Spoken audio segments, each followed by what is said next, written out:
Welcome back to Hyderabad kitchens. ఇవాళ మనం చేసుకుపోయే recipe friends బోటీ fry. ముందుగా నేను ఒక హాఫ్ కేజీ బోటీని తీసుకున్నాను ఫ్రెండ్స్. తీసుకున్నాక దీన్ని మనం ఫస్ట్ నేను నీట్గా కడుక్కున్నాను ఒక 5-6 టైమ్స్. కడుక్కున్నాక నేను ఆల్రెడీ కాస్త పెట్టుకున్నాక ఇప్పుడు మనం దీనికి కావాల్సిన పదార్థాలు మనం స్టార్ట్ చేద్దాం. ఇప్పుడు ఇందులో మనం ముందుగా ప్యాన్ పెట్టేసుకొని ఇందులో తగినంత ఆయిల్ పోసేసుకుందాం. ఈ ఆయిల్ కాస్త మనకు హీట్ అయినాక కాస్త హీట్ అయింది కదా, ఇందులో మనం ఇప్పుడు సన్నగా కట్ చేసి పెట్టిన 2 ఆనియన్స్ని వేసేసుకుంటున్నాను. వేసుకొని ఒకసారి మనం బాగా కలుపుకున్నాం.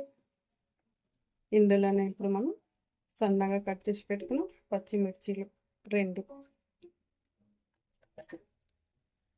ఇది కాస్త మనకు బ్రౌన్ కలర్ అయ్యేదాకా ఫ్రై చేసేసుకుందాం. ఇప్పుడు ఇందులో మనం సన్నగా కట్ చేసి పెట్టుకున్నాం కరివేపాకుని వేసేసుకుందాం. ఇది కాస్త మనకి ఇలా కలర్ అయితే సరిపోతుంది ఫ్రెండ్స్.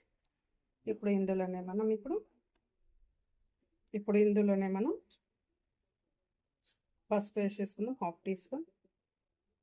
తగినంత సాల్ట్.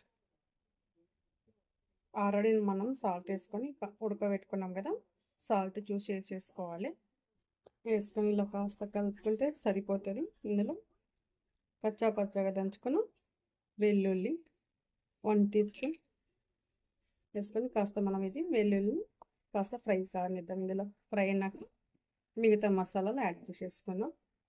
ఇప్పుడు ఇందులోనే మనం తగినంత కారం వేసేసుకుందాం ఫ్రెండ్స్. మనం బోటి కాబట్టి కాస్త కారం ఎక్కువనే పడుతుంది, మనం తినంత వేసుకోవాలి. నేను 2.5 వేసుకుంటున్నాను. వేసుకుని ఒకసారి బాగా కలుపుకుందాం.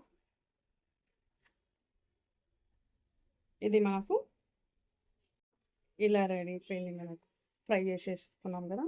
ఇప్పుడు ఇందులోనే మనం ఇప్పుడు ఈ బోటి ఉడకబెట్టుకున్న బోటి కదా ఫ్రై చేసుకొని ఇందులో వేసుకొని కలిపేసుకున్నాం ఒకసారి.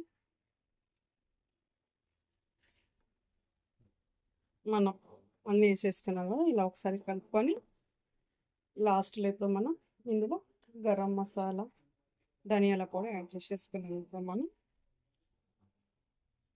1 టీ స్పూన్ ధనియాల పొడి, 1 టీ స్పూన్ గరం మసాలా పొడి వేసుకొని ఒకసారి బాగా కలిపేసుకున్నాం. ఇప్పుడు ఈ బోటి ఫ్రై అనేది మనకు ఫ్రెండ్స్ చపాతీలోకి కానీ రైస్లోకి కానీ చాలా బాగుంటుంది. ఒకసారి మీరు కూడా ట్రై చేయండి. చేసినాక నాకు కింద కామెంట్ బాక్స్లో మెన్షన్ చేయండి ఫ్రెండ్స్. మనం అవన్నీ వేసుకొని ఒకసారి ఇలా కలుపుకొని ఒకసారి మనం ఒక 5 మినిట్స్ సిమ్లో పెట్టుకొని మూట పెట్టేసుకుంటాం. ఇప్పుడు ఒకసారి మనం మూత తీసి చూద్దాం.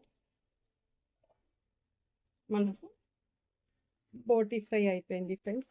లాస్ట్లో మనం ఇప్పుడు ఇందులో కొత్తిమీర వేసుకొని స్టాప్ చేసేసుకుందాము. మనకు బోటి ఫ్రై అనేది రెడీ అయిపోయింది ఫ్రెండ్స్. ఇప్పుడు సేవింగ్ బౌల్లోకి తీసేసుకుందాం. ఇప్పుడు మనకు బోటి ఫ్రై రెడీ అయిపోయింది ఫ్రెండ్స్. నచ్చితే లైక్ చేయండి, షేర్ చేయండి, subscribe please. Okay, thank you.